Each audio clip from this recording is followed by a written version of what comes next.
Shri Radhe ITI electrician technical class में आप सभी का स्वागत है। हम इलेक्ट्रिशियन की क्लास डेली लगा रहे हैं। इलेक्ट्रिशियन की क्लास के हमारे दो चैप्टर कंटिन्यू चल रहे हैं। एक तो हमारा चल रहा है बेसिक इलेक्ट्रिकल और एक दूसरा चल रहा है हमारा डीसी जनरेटर, है ना। तो इन दोनों टॉपिक के वीडियो हमारे डेली अपने यूट्यूब चैनल पे अपलोड हो रहे हैं। तो जो भी स्टूडेंट हमारे कॉम्पिटेटिव एग्जाम की तैयारी कर रहे हैं, आईटीआई इलेक्ट्रिशियन वाले जो भी स्टूडेंट है कॉम्पिटेटिव एग्जाम की तैयारी कर रहे हैं, तो अपने ये इलेक्ट्रिशियन बैच को Shri Radhe ITI electrician technical class के यूट्यूब चैनल को सब्सक्राइब करें और क्लास अटेंड करें और अपनी हैंड्स नोट ज्यादा से ज्यादा बनाते चले। हैंड नोट अपनी जो होगी ना उसको साथ में आप कंप्लीट करते चले और बार बार प्रैक्टिस करते चले, है ना। प्रैक्टिस करते हुए चलना है, तभी अपना कॉम्पिटेटिव एग्जाम क्लियर हो पाता है। हमें एग्जाम कंपटीशन के हिसाब से पढ़ाई करना है, तो एग्जाम निकालना है तो अच्छे से पढ़ाई करना पड़ेगा, ठीक है। तो अब उसके बाद में हम पढ़ाई चालू करते हैं, आगे की क्लास कंटिन्यू चालू करते हैं। तो हमने पिछली क्लास में हम क्या देख रहे थे? पिछली क्लास में हम रेजिस्टेंस का श्रेणी क्रम संयोजन देख रहे थे, है ना। रेजिस्टेंस इन सीरीज में, तो रेजिस्टेंस का श्रेणी क्रम संयोजन अपन देख रहे थे। तो इसमें अपन ने देख लिया था कि रेजिस्टेंस को कैसे श्रेणी क्रम में जोड़ेंगे। कि भाई अपन ने एक रेजिस्टेंस लिए, इसके दो सिरे होते हैं। मान लो इसका सिरा ए और बी है, ए और बी है, और एक दूसरा सिरा है, दूसरा रेजिस्टेंस है, ये R1 हो गया, ये R2 हो गया। इसके दो सिरे C और D है। इसी प्रकार एक तीसरा रेजिस्टेंस हो गया, इसके दो सिरे E और F हैं, है ना। तो इनको सीरीज में कैसे जोड़ेंगे? तो पहले प्रतिरोध का दूसरा सिरा और दूसरे प्रतिरोध का पहला सिरा। तो हमारा पहले प्रतिरोध का दूसरा सिरा B हो गया और दूसरे प्रतिरोध का पहला सिरा कौन सा हो गया? C। तो इन दोनों को ऐसे आपस में जोड़ देंगे, है ना। और उसी प्रकार दूसरे प्रतिरोध का दूसरा सिरा और तीसरे प्रतिरोध का पहला सिरा, तो हम इनको आपस में जोड़ देंगे। तो इस प्रकार से जोड़ देंगे तो ये हमारे कौन सा कनेक्शन हो जाएगा? ये सीरीज कनेक्शन हो जाएगा, सीरीज कनेक्शन हो जाएगा ये। तो सीरीज कनेक्शन के हिंदी में क्या बोलते हैं? हिंदी में बोलते हैं श्रेणी क्रम संयोजन, ठीक है, श्रेणी क्रम संयोजन।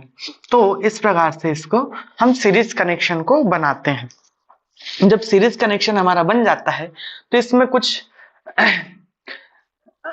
इन प्रतिरोध के सिरों पर हम वोल्टेज अप्लाई कर देते हैं। वोल्टेज भी अप्लाई कर दिया तो इसमें करंट फ्लो होती है, करंट फ्लो आई फ्लो होती है।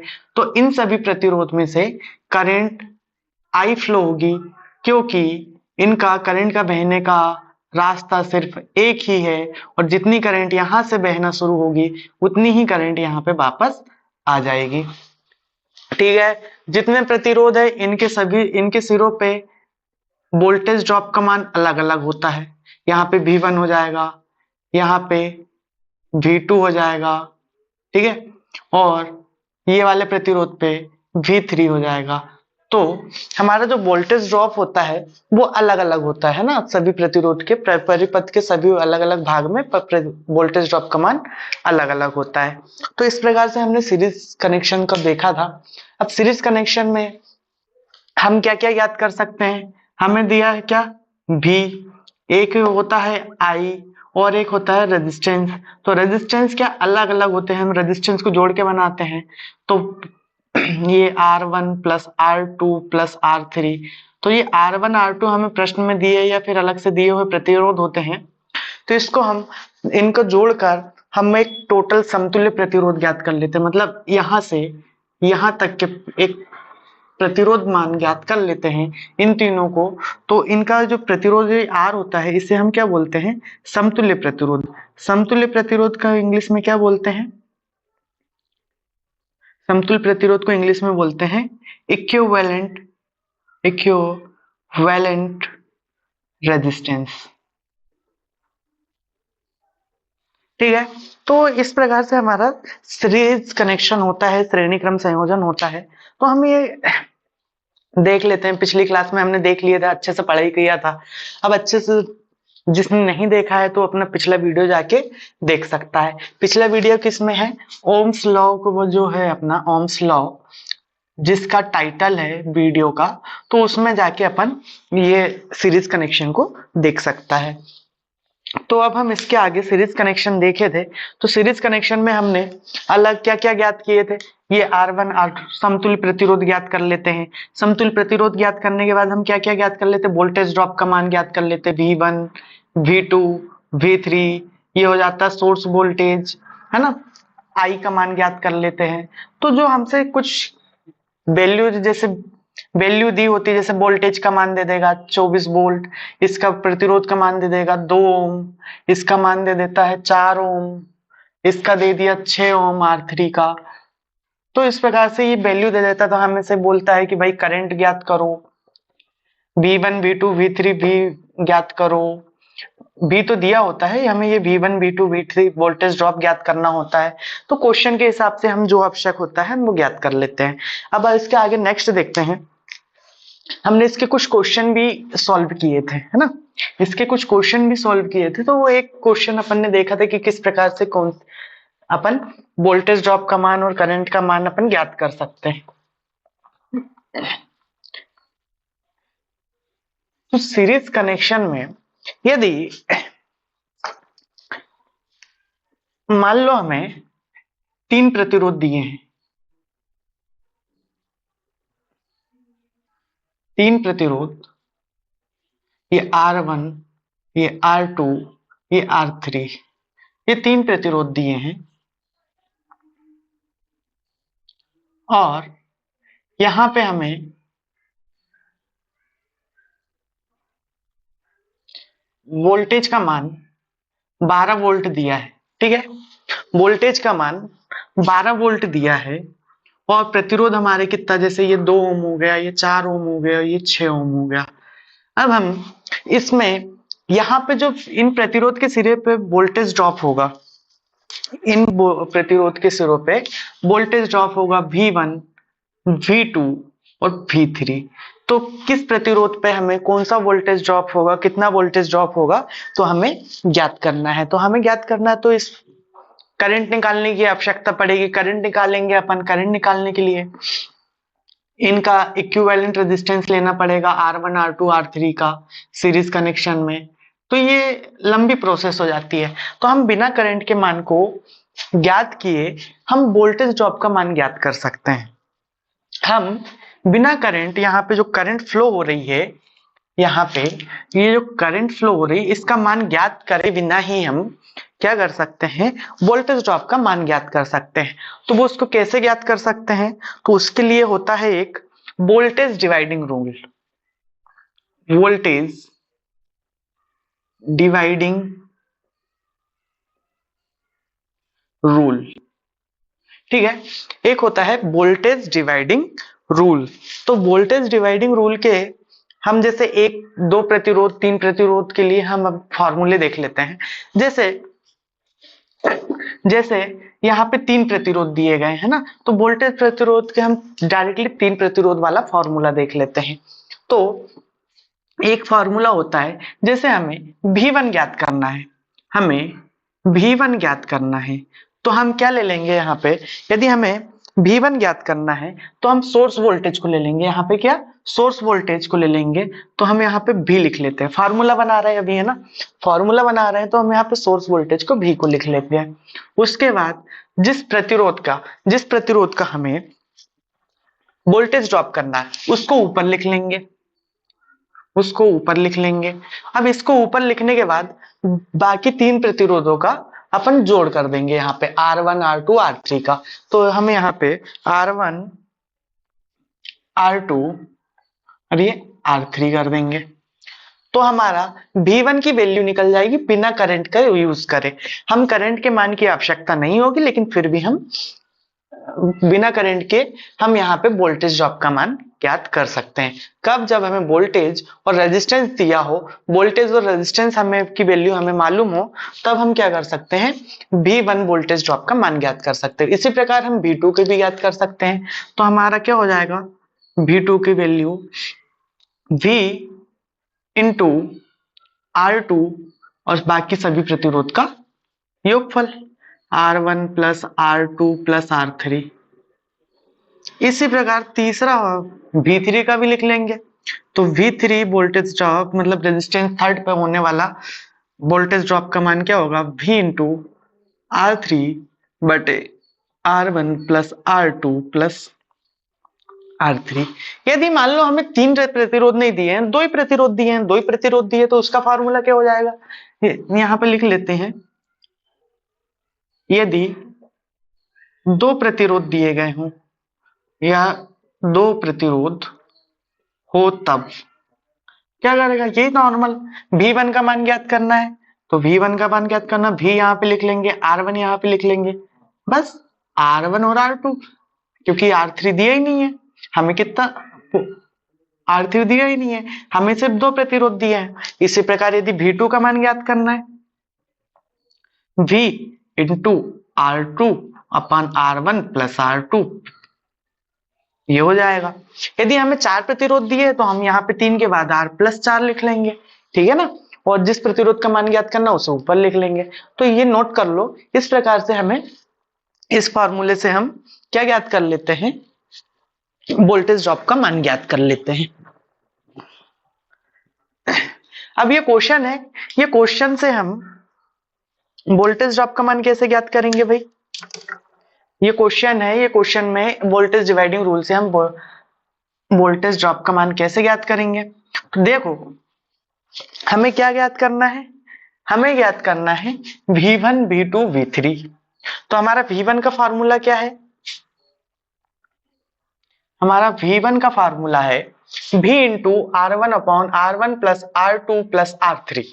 तो हमारा V का मान कितना है, 12 वोल्ट, गुणित R1 कितना है, R1 की वैल्यू 2 है, हम 2 लिख लेंगे, और तीनों प्रतिरोध का योगफल। तो तीनों प्रतिरोध की वैल्यू कितनी है, 2 4 और 6, हम यहाँ पे 2 4 प्लस 6 लिख लेंगे, ठीक है। इसको आगे सोल्व करते हैं, 12 गुणित 2 बटे 6 4 10 2 12 हो जाएगा, ठीक है, 6 4 10 2 12 हो जाएगा। तो यहाँ पे हमारा 12 से 12 कैंसिल हो जाएगा और हमारा V1 का मान हो जाएगा 2 वोल्ट, ठीक है। इसके बाद हम V2 का देख लेंगे, V2 का मान यदि निकालना है तो हमारा ये वोल्टेज ड्रॉप V का V बराबर कितना है, वोल्टेज सोर्स वोल्टेज V बराबर 12, और हमारा प्रतिरोध 2 का मान कितना है, R2 का मान 4 है, बटे में सभी प्रतिरोध का योगफल। सभी प्रतिरोध का योगफल हम डायरेक्ट लिख लेते हैं, जैसे ये 2 4 6, तो ये इतना कितना 12 हो गया, तो इसको 12 लिख लेंगे, ये 12 से ये 12 कैंसिल हो जाएगा, तो हमारा V2 का मान हो जाएगा 4 वोल्ट। अब V3 का मान ज्ञात कर लेंगे, V3 का मान ज्ञात कर लेंगे, तो V3 कितना, हमें V3 का फॉर्मूला है V into R3 upon R1 plus R2 plus R3। तो V की वैल्यू हम 12 लिख लेते हैं, और R3 की वैल्यू कितनी है 6, और यहाँ पे हमें 12 है, ये 6 4 10, 6 4 10 और 2 12, ये सभी प्रतिरोध का योगफल हमारा ये 12 है, तो ये 12 से 12 कैंसिल हो जाएगा और ये हमारा 6 वोल्ट आ जाएगा।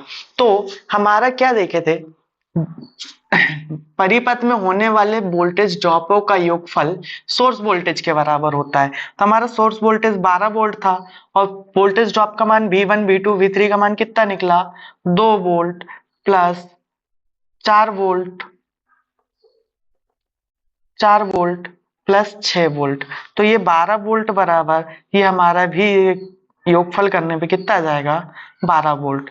मतलब हमारा ये फार्मूला सही होता है, सिद्ध होता है, हमारा ये कैलकुलेशन सही हो जाती है ना। कैलकुलेशन हमारे वैल्यू सही आई है कि नहीं आई, आंसर सही आए कि नहीं आए, तो हम इस प्रकार से मान रखकर भी हम चेक कर सकते हैं।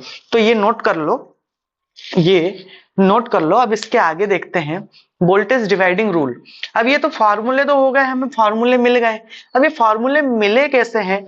यदि कई बार हम एग्जाम में भूल गए या फिर नहीं मालूम, ये समझ में नहीं आता, तो फॉर्मूला इसको निकालेंगे कैसे? तो हम इसको मैं निकालना बता देता हूं कि कैसे निकालते हैं। ठीक है, फॉर्मूला ये आया कहां से है, इसे देखते हैं।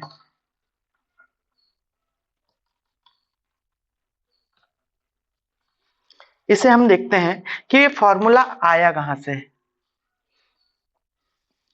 मान लो हमारा एक ये सीरीज रेजिस्टेंस है, रेजिस्टेंस इन सीरीज में है, सीरीज में कनेक्शन है, सीरीज कनेक्शन है रेजिस्टेंस का।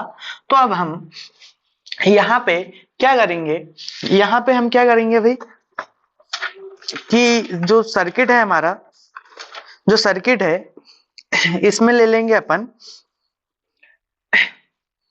जो सोर्स वोल्टेज है, जो सोर्स वोल्टेज है ना, जो सोर्स वोल्टेज है भी, तो ये क्या हो जाएगा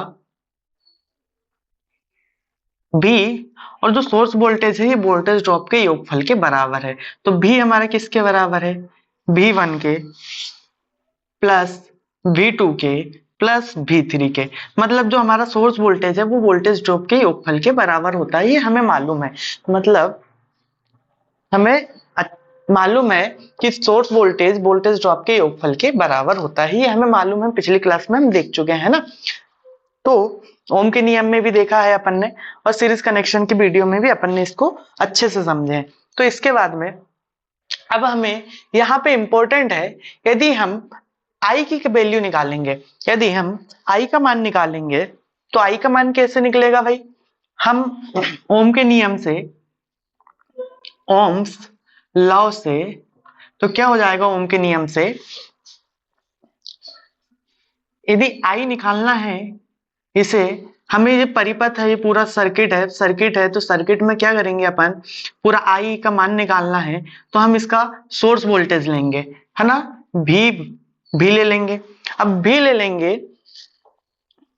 ये वैल्यू हटा देता हूं मैं, है ना, तो थोड़ा सा ये डिस्टर्ब करेंगी वैल्यू अपने को, ये यहाँ पे भी अपन ओनली भी लिख लेते हैं, ये भी। तो ये सोर्स वोल्टेज अपन ने भी लिख लिया। अब भी अपन ना, अब ये अपने जो आर है, ये आर कौन सा वाला आर, अपने को परिपथ का समतुल्य रेजिस्टेंस लेना पड़ेगा, है ना। तो ये इक्विवेलेंट रेजिस्टेंस हो जाएगा।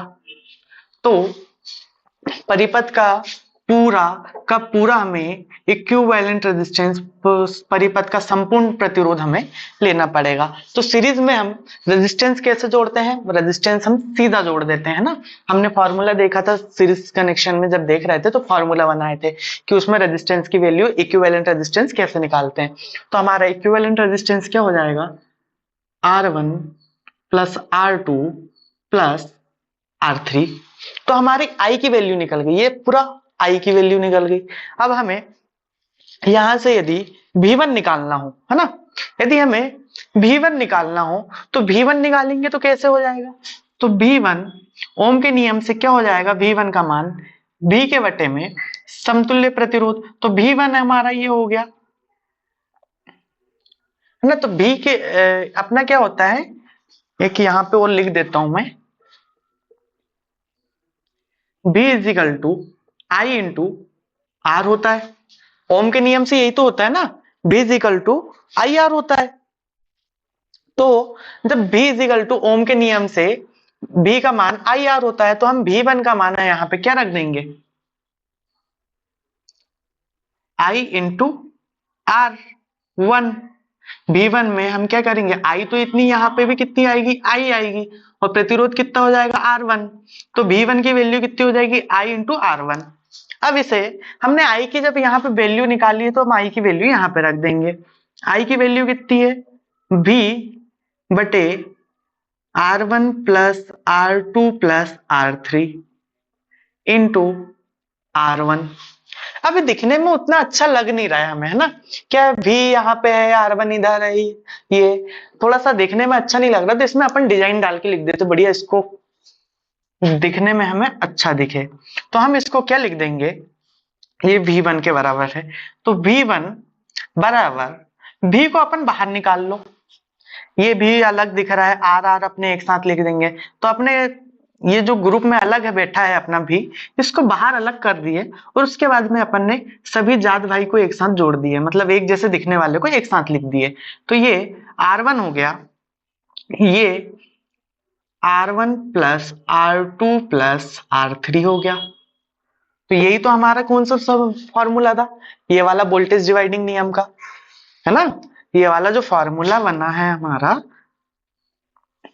यही हमने यहाँ पे लिखा है। V1 का क्या है, V1 का मान यदि निकालना तो V into R1 upon R1 plus R2 plus R3, तो यही हमारा निकला है। तो इस प्रकार से भी हम वोल्टेज डिवाइडिंग रूल का यूज करके हम V1 वोल्टेज ड्रॉप का मान निकाल सकते हैं। इसी प्रकार यदि हम V2 की बात करें, तो V2 की बात करें तो हमारा क्या हो जाएगा, I इंटू R2, यहाँ पे भी हमारी करंट I आ गई और रेजिस्टेंस R2 होगा, तो है ना, V इक्वल टू IR होता है, तो हमने यहाँ पे I की वैल्यू रख दो V बटे R1 plus R2 plus R3, और ये हमारा क्या हो गया R2, तो हमारा क्या हो जाएगा V2 बराबर V into R2 upon R1 plus R2 plus R3।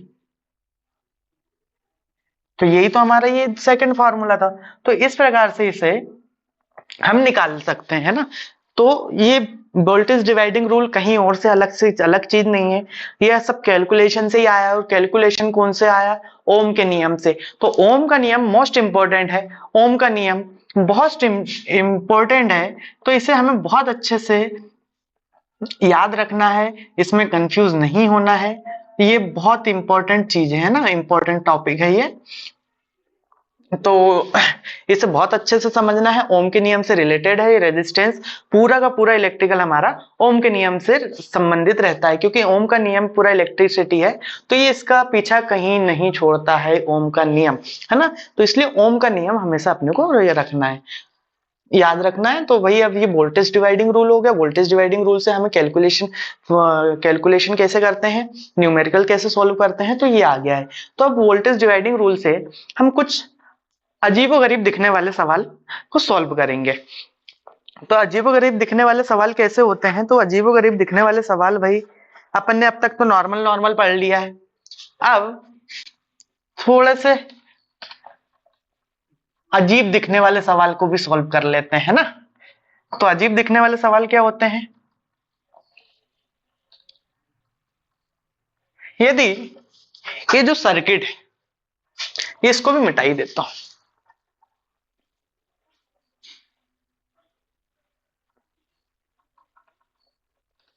ये जो सर्किट है एक दूसरे पेन से बना है,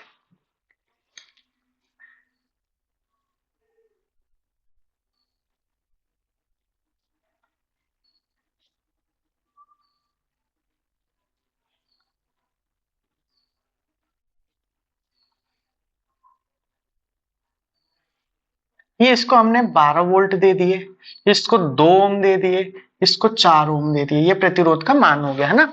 ये R1 बराबर कितना हो गया, 2 ओम हो गया, ये R2 बराबर कितना हो गया, 4 ओम हो गया।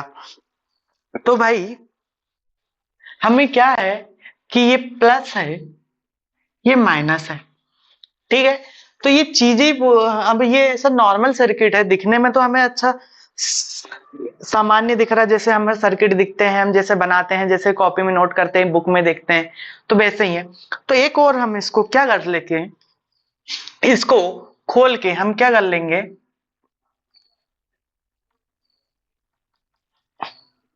ये एक रेजिस्टेंस, ये इसको ये हो गया, ये प्लस 12 वोल्ट हो गया, और ये माइनस 0 वोल्ट हो गया। तो इसको हमने ऐसे खोल के कर लिया, ऐसे बना दिए, ये हमारा 2 ओम हो गया, ये हमारा 4 ओम हो गया। तो ये 10 वोल्ट नहीं है, माइनस का सिंबल है ना, तो ये 0 वोल्ट है, 0 वोल्ट, 0 वोल्ट। तो इसको हमने ऐसे खोल के कर दिया, है ना। तो कई बार हमें ऐसे बनाना था, हमने ऐसे खोल के बना दिया। हम तो आड़ मोड़े करना ही पड़ेगा अब, क्योंकि अब इसके बाद में ऐसे ही सवाल आ रहे हैं कि ऐसे खोलना, पलटाना। हमें तो जो समझना होता है कि सर्किट के कनेक्शन कैसे सीरीज में हो, वो दिखाए कैसे भी जाए, हमें देख के पता चलना चाहिए कि भाई ये कौन सा कनेक्शन है ना। तो कैसे सोल्व होगा, तो हमें ये हमने इसको ऐसा खोल दिया। अब एक चीज और आप सबको पता होगी कि जरूरी नहीं है कि इसको हम बैटरी के माइनस सिरे से ही जोड़ें। ये हमने यहाँ पे बैटरी लगाया या किसी और सोर्स से हमने वोल्ट ले लिया, तो माइनस सिरे को हम बैटरी के माइनस सिरे से ही जोड़ेंगे, जरूरी नहीं है। हमारे पास एक और ऑप्शन क्या होता है, सेकेंडरी ऑप्शन। हमारे पास एक सेकेंडरी ऑप्शन होता है कि इसको न्यूट्रल कर दो, न्यूट्रलाइज करके, न्यूट्रल ना देके सॉरी, इसको ग्राउंड कर दो, अर्थ कर दो, तो भी ये सेम वही काम करेगा। क्योंकि सोर्स से यहां से इलेक्ट्रॉन प्रवाहित होंगे, इलेक्ट्रॉन प्रवाहित होंगे, इलेक्ट्रॉन प्रवाहित होकर इधर से धारा हमारी प्लस से माइनस की ओर धारा प्रवाहित होकर कंप्लीट सर्किट पूरा हो जाता है और सर्किट में करंट फ्लो होने लगती है। तो अब ये सिंबल को, ये चित्र को हम ऐसे न बना के हम ऐसे बना लेते हैं।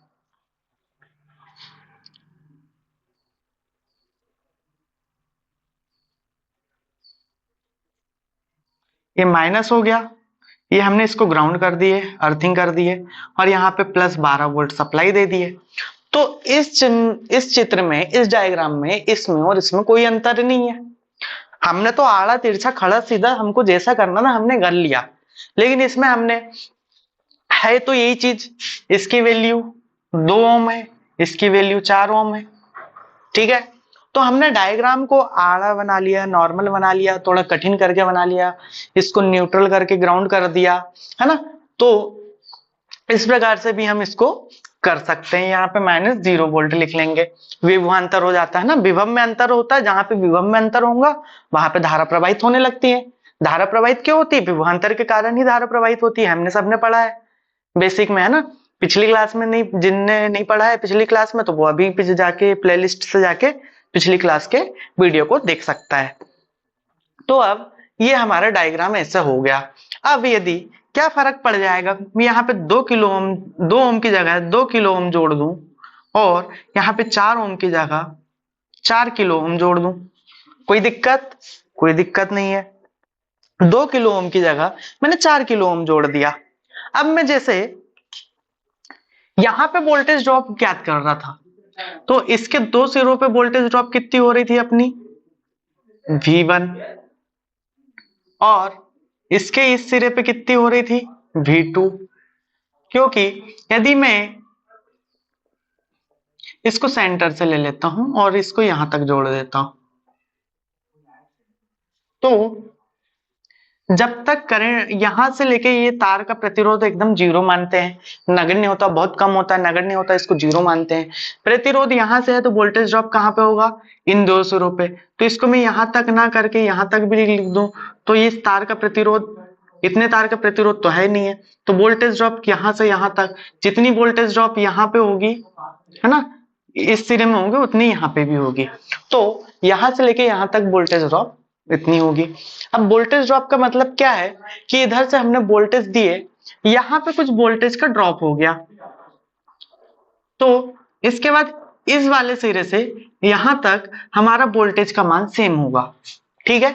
इस वाले सिरे से ये प्रतिरोध के कारण वोल्टेज ड्रॉप होगा, तो ये इस वाले सिरे से इस वाले सिरे तक वोल्टेज ड्रॉप का मान सेम होगा, कोई दिक्कत ही नहीं है ना। अपन ने सब अच्छे से पढ़ा है, तो समझने में कोई दिक्कत आएगी भी नहीं।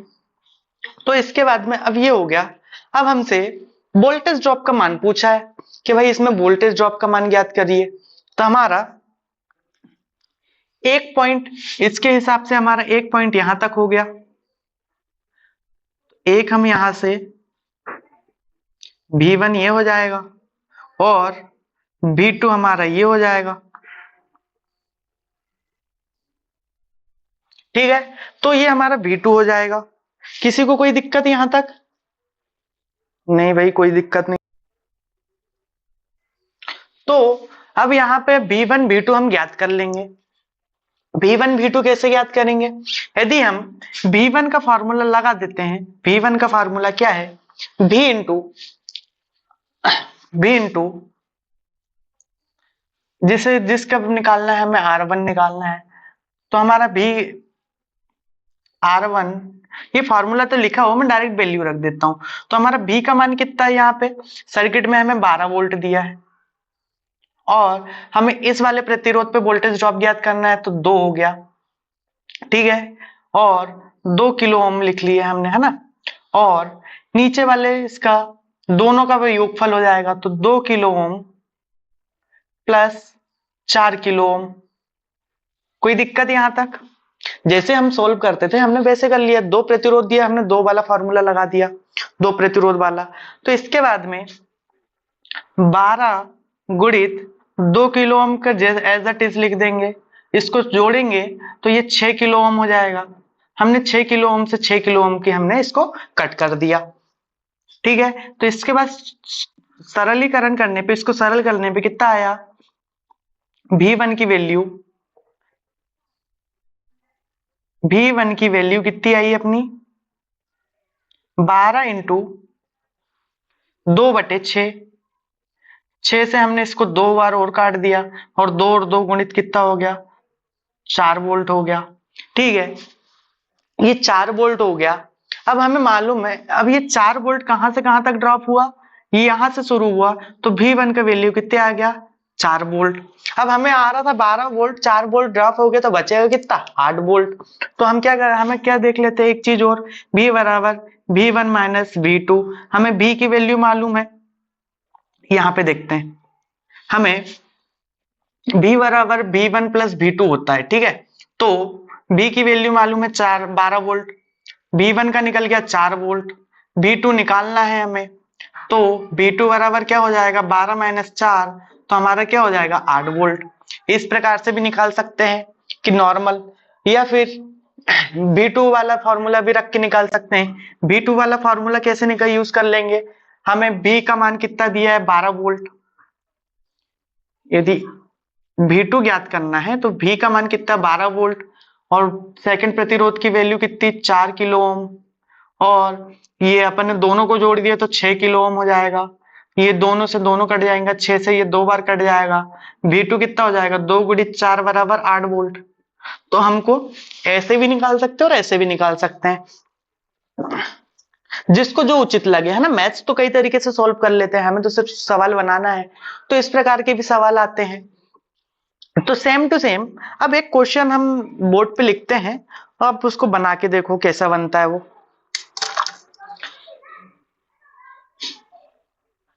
इसी से मिलता जुलता क्वेश्चन है, ये तो बस आपको सिखाने के लिए बस इतना अपन ने बता दिए, है ना, इतना डिटेल में। तो एक क्वेश्चन है, उसको देख के समझना है कि उसमें पूछा क्या है और बताना क्या है। तो एक क्वेश्चन है हमारे पास,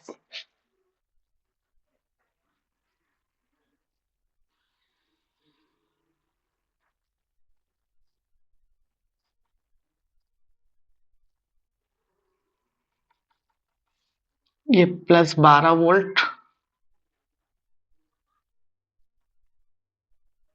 ये इसको कर दो 2 kilo ohm, value as it is ले लेते हैं, ये 4 किलो ओम, और ये बिंदु ए है, तो इसको VA पर वोल्टेज, इस बिंदु पर वोल्टेज ड्रॉप क्या होगा, इस बिंदु पर वोल्टेज क्या होगा हमें ज्ञात करना है, ठीक है। अब इसे हमें ज्ञात करना है, और ये क्वेश्चन दिया है और हमें यहां बोल दिया कि VA का मान ज्ञात करो, मान ज्ञात करो। तो इसको कैसे बनाएंगे? है तो एज इट इज पहले, इसको तो हम बना पहले चुके हैं, है ना। जस्ट इससे पहले ही मैंने आपको बताया। बस इसमें एक ट्विस्ट ये है, इसमें एक ट्विस्ट ये है कि हमसे यहाँ पे इस बिंदु पे पूछ लिया, इस बिंदु पे पूछ लिया, कौन सी वाली बिंदु पे? इस वाली बिंदु पे हमसे वोल्टेज का मान पूछ लिया कि इस वाली बिंदु पे कितना होगा। तो भाई हमने पिछले क्वेश्चन से हमने V1 का मान निकाला था, यहाँ पे वोल्टेज ड्रॉप कितना होगा, तो V1 वाले फॉर्मूले से लिख लो, V1 हमारा वोल्टेज कितना है 12 वोल्ट। पहले प्रतिरोध की वैल्यू कितनी 2 किलो ओम। दोनों प्रतिरोध का योगफल हो जाएगा बटे में R1 प्लस R2, तो ये 6 किलो ओम हो जाएगा। 6 किलो मात्रक से मात्रक काट दिया, अगली स्टेप में 12 गुणित 2 बटे 6, तो ये 6 से 2 बार कट जाएगा, तो 2 गुणित 2 हमारा कितना आ गया 4 वोल्ट। ये 4 वोल्ट हो गया। ठीक है, तो अब 4 वोल्ट आ गया, तो इस बिंदु पे हमारा वोल्टेज ड्रॉप कितना होगा, हमसे वोल्टेज ड्रॉप पूछा है। तो वोल्टेज ड्रॉप मैंने पहले भी बताया था, अभी और बता दे रहा हूं। हम यहां से यहां तक वोल्टेज हमें कितना मिलेगा, यहां पे ये सिर्फ तार है, पेन चेंज कर लेते कलर। तो ये जो तार है यहां से यहां तक का वोल्टेज ड्रॉप कितना होगा, यहाँ पे कोई जीरो प्रतिरोध है ही नहीं है, तार का प्रतिरोध जीरो मानते हैं, तो यहाँ पे वोल्टेज ड्रॉप कितना होगा, वोल्टेज ड्रॉप होगा जीरो। तो हमारा वोल्टेज कितना हो जाएगा, वोल्टेज ड्रॉप हो जाएगा, सोर्स वोल्टेज हमें यहाँ पे ज्यों का त्यों मिलेगी 12 वोल्ट। कहां तक, प्रतिरोध के शुरू होने से पहले तक, इस बिंदु तक। ठीक है, ये बात क्लियर हुई। अब इस प्रतिरोध से जब करंट फ्लो होने लगी और इसमें वोल्टेज ड्रॉप हुआ, यहाँ पे वोल्टेज ड्रॉप कितना हुआ 4 वोल्ट हो गया इस प्रतिरोध को पार करने में। तो इस बिंदु पे हमें वोल्टेज ड्रॉप कितना हो जाएगा, 12 मिल रहा था, 12 में से 4 ड्रॉप हो गया, तो हमें कितना मिलेगा 8 वोल्ट। ठीक है ना, 12 मिल रहा था, 12 में से हमें 4 ड्रॉप हो गया, तो बचा कितना 8। तो इस वाले बिंदु से इस वाले बिंदु तक ये तार है, तो इस वाले बिंदु तक हमें कितना वोल्टेज मिलेगा, यहाँ पे वोल्टेज का मान होगा हमारा 8 वोल्ट। ठीक है, ये भी क्लियर। अब यदि दूसरे एंगल से देखें, ये इस वाले प्रतिरोध, इस वाले तार से लेके इस वाले प्रतिरोध जब तक खत्म नहीं होता तब तक हमारा यहां तक तो 12 वोल्ट, ये वाला प्रतिरोध शुरू हुआ, ये वाला प्रतिरोध शुरू हुआ, तो प्रतिरोध को पार करने के बाद जस्ट जितना वोल्टेज ड्रॉप होगा सोर्स वोल्टेज में उतना माइनस कर देंगे। लेकिन इस वाले पॉइंट से लेके इस वाले पॉइंट तक हमारा वोल्टेज ड्रॉप कितना होगा 8 वोल्ट होगा, 8 वोल्ट होगा। अब हमारा ये 8 वोल्ट को कौन सा प्रतिरोध ड्रॉप करेगा, ये वाला प्रतिरोध ड्रॉप करेगा, तो पूरा का पूरा ये 8 वोल्ट ड्रॉप कर लेगा। वोल्टेज ड्रॉप का मान कितना हो जाएगा 8 वोल्ट। तो हमारा यहाँ पे कितना था 8 वोल्ट, और 8 वोल्ट में से यहाँ पे वोल्टेज क्रॉस करने के बाद हमारे पास कितना हो गया, हमारे पास 8 वोल्ट था इस पॉइंट पे, और इस वाले प्रतिरोध ने हमारा 8 वोल्ट माइनस कर लिया, ड्रॉप कर लिया, तो हमें यहाँ पे कितना मिलेगा 0। तो इस वाले तार में तो कोई प्रतिरोध नहीं है, तो इस वाले तार से लेके इस वाले तार तक हमें कितना मिलेगा 0 वोल्ट। आए क्लियर, क्लियर समझ में हुआ कि कैसे किसी भी पॉइंट पे हम कैसे वोल्टेज ड्रॉप का या फिर वोल्टेज का मान हम निकाल सकते हैं, बता सकते हैं। सिर्फ नॉर्मल सी चीज है, दिखने में अजीब होता है पर हमें करना बहुत आसान है, बस समझने की देरी है ना। तो इस वाले तार से लेके इस वाले तार तक, यहां इस वाले पॉइंट से लेके इस वाले तार में इस वाले पॉइंट तक 0 वोल्ट हो जाएगा। तो हमें मालूम है, देख के समझ में आ जाएगा कि कहां से कहां तक हमें कितना वोल्टेज मिलेगा। बस इसके जैसे एक सवाल और कर लेते हैं और अच्छे से क्लियर हो जाएगा। इसके जैसे एक सवाल और कर लेते हैं।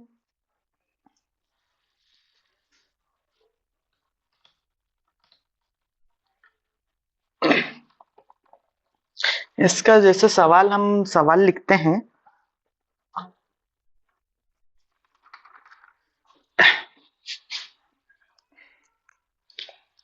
ये हो गया हमारा भाई 12 वोल्ट हमने दे दिया, इसी के जैसे मिलता जुलता लिख लेते हैं ना। एक प्रतिरोध हो गया 2 किलो ओम का, एक प्रतिरोध हो गया 4 किलो ओम का, और एक प्रतिरोध हो गया 6 किलो ओम का। ठीक है, और इसको हमने यहाँ पे ग्राउंड कर दिया है, तो ये माइनस हमारा 0 वोल्ट यहाँ पे मिलेगा। तो प्रतिरोध कहां तक है हमारा, सिर्फ यहां तक। ठीक है, तो अब हमसे यहां पे एक बिंदु बना दिया हमने, यहाँ पे ये बीच में एक बिंदु बना दिए, इसको नाम दे दिए ए, और यहाँ पे हमसे इसको हमने बोल दिए बी ए। तो हमें बी ए का मान ज्ञात करना है। इस प्रकार से हमसे कोई एग्जाम में क्वेश्चन पूछ लेता है ना, तो हमें सॉल्व करते आना चाहिए। तो अब क्या होगा, इसको कैसे सॉल्व करेंगे भाई? तो हमने क्या किया कि हम थोड़े से यहाँ पे ट्रिक का यूज कर लेते हैं। थोड़ी सी ट्रिक क्या यूज कर लेते हैं, हमें मालूम है कि यहां से यहां तक का समतुल्य रेजिस्टेंस, इक्विवेलेंट रेजिस्टेंस कितना हो जाएगा, 2 और 4 को जोड़ लेंगे तो 6 किलो ओम हो जाएगा। तो इस वाले पूरे भाग को हम 2 किलो ओम 4 किलो ओम ना लिख के हम सीधा 6 किलो ओम लिख लेंगे। सीरीज में है, ये सीरीज में है तो सीरीज में प्रतिरोध सीधा जुड़ जाते हैं। 2 किलो ओम और 4 किलो ओम जुड़ के कितने हो जाएंगे, 6 किलो ओम हो जाएंगे। जब 6 किलो ओम हो जाएगा तो हमारा R1 कितना हो जाएगा, तो हमारा R1 हो जाएगा 6 किलो ओम, और R2 कितना हो जाएगा, यहाँ पे R2 हो जाएगा 6 किलो ओम। ठीक है, हमारा R1 यहाँ पे 6 किलो ओम हो गया और यहाँ पे भी 6 किलो ओम हो गया। तो ट्रिक हमारी ये है, ये दोनों बराबर हो गए, ये दोनों भाग बराबर हो गए। यदि हमारे पास 12 वोल्ट है, इसको 2 बराबर भाग में तोड़ेंगे तो कितना होगा भाई, हम इसको 2 से मल्टीप्लाई भाग कर देंगे, डिवाइड कर देंगे तो हमारे पास 6 वोल्ट आ जाएगा। एक प्रकार से आंसर सीधा सीधा तो ये आ ही गया 6 वोल्ट, है ना। सीधा सीधा हमने इसको देखा तो सीधा सीधा हमारा 6 वोल्ट आंसर आ गया। तो 6 वोल्ट हमारा आंसर आ गया। हमने 12 वोल्ट यहाँ पे दिया था, ये यहाँ पे हुआ, तो ये वाला भाग कितना ड्रॉप करेगा, 6 वोल्ट ये वाला भाग ड्रॉप करेगा, ये वाला भाग भी हमारा 6 वोल्ट ड्रॉप करेगा, है ना, वोल्टेज ड्रॉप। तो हमसे इस पॉइंट पे पूछा तो इस पॉइंट पे वोल्टेज का मान कितना होगा, इस पॉइंट पे भी 6 वोल्ट होगा, क्योंकि यहां से यहां तक हमें 6 वोल्ट ड्रॉप हो जाएगा। ठीक है, यहां से यहां तक हमें 6 वोल्ट ड्रॉप हो जाएगा। तो 12 में से 6 ड्रॉप हो जाएगा तो हमें 6 ही मिलेगा। ठीक है, पिछले क्वेश्चन के हिसाब से। इसको एक तरीका और है बनाने का, इसका बनाने का एक तरीका और है। कौन सा तरीका है, ये अपना वोल्टेज डिवाइडिंग रूल का। ये तो शॉर्ट ट्रिक हो गई, अपने को शॉर्ट में कैसे बनाना है। अब शॉर्ट ट्रिक के हिसाब बाद में हम यहाँ पे ये नॉर्मली अपन ये कर लेते हैं V1 से। तो V1 निकालना है यहाँ पे वोल्टेज ड्रॉप, और यहाँ पे V2। तो यहाँ पे V1 के बाद V2 पे जितना वोल्टेज ड्रॉप होगा उतना यहाँ पे होगा। ठीक है, V2 पे जितना वोल्टेज ड्रॉप होगा उतनी यहाँ पे वैल्यू होगी, सॉरी V1 पे जितना होगा उसके बाद में यहाँ पे उतनी होगी। तो अब देखते हैं V1 की वैल्यू निकालते हैं। तो V1 की वैल्यू हमारे पास वोल्टेज कितना है 12, किस पे निकालना है 6 किलो ओम पे। दोनों का प्रतिरोध वो दोनों का योगफल, दोनों प्रतिरोध का योगफल कितना हो जाएगा 6 किलो ओम और 6 किलो ओम 12 किलो ओम। तो ये दोनों को दोनों कैंसिल कर दो, ये 12 से 12, तो V1 की वैल्यू कितनी हो गई 6 वोल्ट। तो हमारा वैसे भी हमने तो यहाँ तो वैसे देख के क्वेश्चन को देख के 6 वोल्ट निकाल लिया।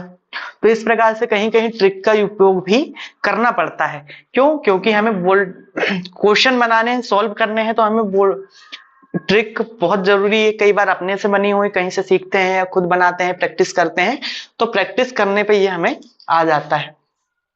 यदि ये सब तो ठीक है, यदि मैं यहाँ पे 12 वोल्ट की जगह 24 वोल्ट कर दूं, 12 वोल्ट की जगह मैं 24 वोल्ट कर दूं, तो क्या होगा, 12 वोल्ट की जगह 24 वोल्ट कर दूं तो 6 किलो ओम में यहाँ पे ये वाला भाग हो गया, ये वाला 6 किलो ओम हो गया, तो हम 24 से डिवाइड कर देंगे।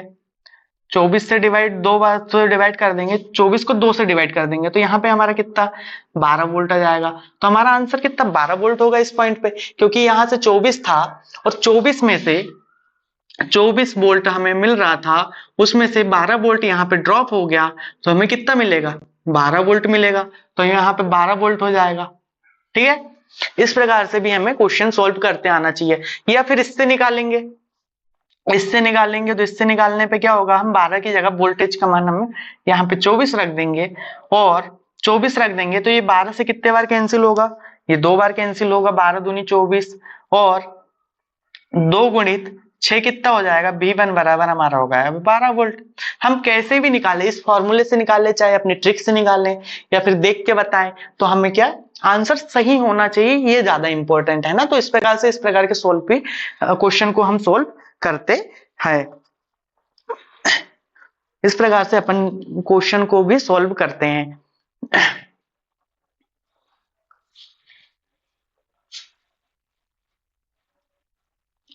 तो आज की क्लास में हमारा वोल्टेज डिवाइडिंग रूल के बारे में ही थी। अब बाकी का हम नेक्स्ट क्लास में देखेंगे। अब अगली क्लास में अपन पढ़ेंगे, अगली क्लास में प्रतिरोध का समांतर क्रम संयोजन पढ़ेंगे, है ना। रेजिस्टेंस इन पैरेलल, ठीक है। इसको बोलते हैं प्रतिरोध का या प्रतिरोध समांतर क्रम में, समांतर क्रम में, या इसे बोलेंगे प्रतिरोध का समांतर क्रम संयोजन, समांतर क्रम संयोजन। तो एक और नाम क्या हो जाएगा,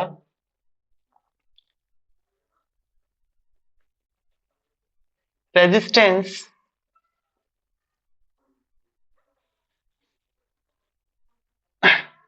पैरेलल कनेक्शन, पैरेलल कनेक्शन। तो हम रेजिस्टेंस का पैरेलल कनेक्शन, समांतर क्रम संयोजन या रेजिस्टेंस इन पैरेलल, किसी कोई भी बात में बोले तो रेजिस्टेंस का पैरेलल समांतर क्रम संयोजन हम देखते हैं, पैरेलल कनेक्शन। तो इसको हम अगली क्लास में पढ़ेंगे। हल्का सा मैं बता देता हूं, जिस सीरीज कनेक्शन में हम प्रतिरोध को ऐसे चेन रूप में जोड़ते हैं, एक के बाद एक के बाद एक के बाद ऐसे हम इसको सीरीज में जोड़ते जाते हैं। यदि हम पैरेलल में जोड़ेंगे तो ये R1 है, ये R2 है, ये R3 है, ये R4 है, तो हम इसको ऐसे ना जोड़ के पैरेलल में जोड़ेंगे। ये हमारा कौन सा है, सीरीज में या श्रेणी में, है ना। तो इसके बाद में यदि हमको वो करना है, पैरेलल बनाना है इसको, तो पैरेलल बनाना है तो कैसे हो जाएगा, एक प्रतिरोध हमारा ये हो जाएगा, इसको इसके आगे ना जोड़ के इसके नीचे जोड़ देंगे समांतर में, तो ये हमारा समांतर क्रम संयोजन हो जाता है। तो ये R1 हो गया, ये R2 हो गया, ये R3 हो गया, ये R4 हो गया, ऐसे करके हम जितने चाहे उतने हमें जितनी आवश्यकता अनुसार जोड़ लेते हैं। तो एक चीज इसमें वोल्टेज देना होता तो हम कैसे देते हैं, एक ये यहाँ पे ये वोल्टेज बैटरी देके हम प्लस माइनस भी अपने इसमें दे देते हैं, और इसमें देना होता है इनको ऐसे जोड़ के यहाँ पे हम वोल्टेज दे देते हैं। तो इस प्रकार से ये हमारा कौन सा होता है, ये हमारा होता है समांतर क्रम संयोजन। तो इसके बारे में हम नेक्स्ट क्लास में पढ़ेंगे। और Shri Radhe ITI electrician technical class के इस वीडियो को ज्यादा से ज्यादा शेयर करें, लाइक करें और अपने चैनल को सब्सक्राइब करें, है ना। अपन फुल थ्योरी क्लास जो इलेक्ट्रिशियन की होती है ना, तो इसको फ्री एकदम पढ़ा रहे हैं, फ्री दे रहे हैं और अच्छे से अच्छा देने की कोशिश कर रहे हैं। और अपन पढ़ रहे हैं कॉम्पिटिटिव एग्जाम के हिसाब से, तो कॉम्पिटिटिव एग्जाम की तैयारी हमें बहुत अच्छे से करना है। आप सब जानते हैं कि मध्य प्रदेश में बिजली कंपनी में लाइन अटेंडेंट की पोस्ट आने वाली है, तो उसकी तैयारी हमें बहुत अच्छे से करना है ना। तो इस बार ऐसा है कि जो भी स्टूडेंट तैयारी कर रहे हैं काफी समय से या फिर अभी अभी करना शुरू किया है, तो उन सभी के लिए हमें ये क्लास बहुत जरूरी है। अपन सिर्फ कॉम्पिटिटिव एग्जाम के फाइट करने के हिसाब से हम ये क्लास दे रहे हैं, और हमें पढ़ना भी इसी हिसाब से है ताकि हम कोई भी एग्जाम को क्वालिफाई कर सके, जो भी इलेक्ट्रिशियन के रिलेटेड है। तो हमें छोटी से छोटी बड़ी से बड़ी चीज को अच्छे से समझना है, प्रैक्टिस करना है और तैयारी करना है ना। आप मिलते हैं बहुत जल्दी अगली क्लास में।